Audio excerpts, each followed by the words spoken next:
Сәлем достар, лайк басып, каналыма тіркеліп, жаңа видеоларды көру үшін қоңырауша белгісін басып қойыңыз.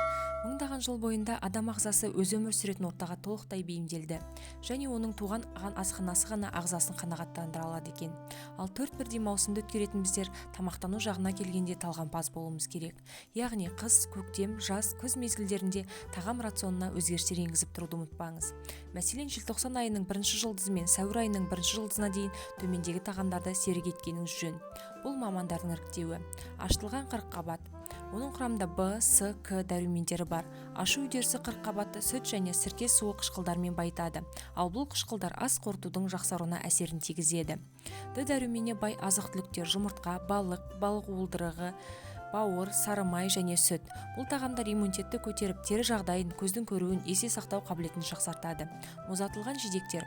Консервациялау өткен 10 жылдықтың жаңалығы. Бұрынғы кездері адамдар күзде піскен жеміс-жидекті консервілеумен немесе қақтаумен айналысатын. Мұздатылған жидектер тосапқа қарағанда пайдалы заттарын көбірек сақтап қалады. Мүкжидек. Құрғақ салқын жерде сақталатын қысқы жидектер 1 ай бойы бойындағы құнарын сақтап тұра алады. Мүкжидектің құрамында С дәрумені және де басқа дәрумендер көп кездеседі. Өте күшті антиоксиданттық қасиетке ие. Көксөктер. Кинзаның, базиликтің, ақжелкеннің, аскөктің кептірілген жапырақтары жаңадан терілген кезіндегідей өте пайдалы. Жемістер мен көкөністер